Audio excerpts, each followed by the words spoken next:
We have just 7 days to go in the Sherlock Holmes and the Empire Builders The Genie Vol.1 campaign. Both myself and artist Andy Bennett have been blown away by the support so far from those who have pledged. I thought it might be interesting to share my approach to tackling the script for certain scenes in this new graphic novel. With the opening scene, where we're introduced to Mohawk Franklin Miller, I wanted it to feel quite cinematic, a little like Day of the Jackal. I also wanted it to throw readers into the story without much context, to offer them an exciting introduction to the world of Holmes and the Empire Builders. I also didn't want to kick the story off with a scene featuring Holmes. I wanted the entire story to feel like a cinematic adventure.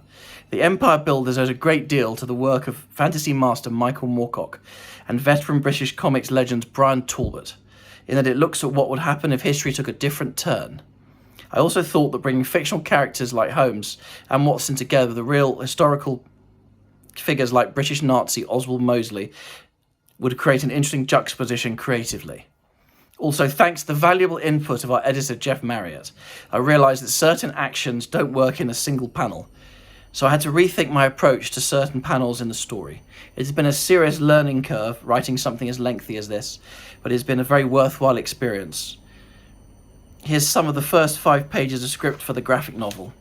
Sherlock Holmes and the Empire Builders, The Genie Vol.1, Page 1, Panel 1.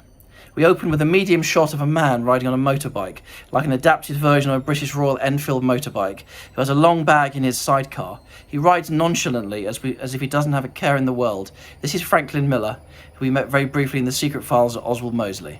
He is passed by a man in a suit and a woman with a young child on the pavement. Caption: Battlebridge, London. Panel 2.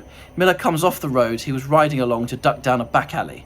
Panel 3. Miller stops the motorbike, leaving it downstairs. Panel 4.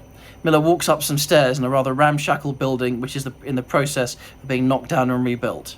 Caption: The coast seems to be clear. Panel 5. Miller finds himself in an empty room with a series of windows. He has stopped to put the large canvas bag he has been carrying down. Panel 6. Miller stands to scope out the room. We can see that he is dressed in a rather flamboyant, dandyish fashion, like a more modern, slightly stripped-back version of Beau Brummel. Caption: It seems my intelligence was right. Page 2, Panel 1. Miller opens the canvas bag to remove a long rifle with a sight. Panel 2.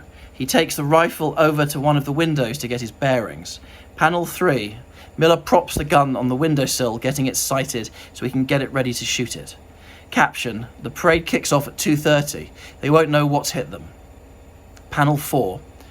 Miller looks into the distance, looking down on a long road which has the start of a procession walking along the road. Caption: I've been waiting to do this a very long time. Panel 3, Page 3. Panel 1. Miller sits on the floor of the room, cradling the rifle and now smoking a strange-looking pipe. He still looks fairly nonchalant as he waits to carry out his mission. Caption: Sometimes it seems the waiting is the hardest part. Panel 2. A close-up of Miller, who continues to smoke his pipe. Caption: But I'm a patient man. Panel 3. We pull out to a medium shot of Miller, who is now crouching underneath the gun in readiness for what comes next. Panel 4. Miller gets up to prepare to shoot the rifle in the direction of the procession. Caption: Mosley won't be expecting this and will give him in his awful regime a bloody nose. Panel 5. We are looking through Miller's eyes towards the mayor, who stands at the front of the procession with a coloured sash around him. Miller is now in place to fire his shot into the procession of men, but particularly at the mayor, who is his target here. So a close-up of the mayor's head is seen through Miller's gun sight. Page 4. Splash page with 4 inset panels. Please refer to drawn diagram. Miller stands and takes his shot at the Mayor of London, who has stopped to address the procession. The shot is fatal and instant. Miller's face is deep in concentration, while the rest of the crowd are taken aback by the action. The shot rings out in the inset panel, while Miller takes up the rest of the page, so he is the dominant image here. Caption: No one messes with the Mohawks.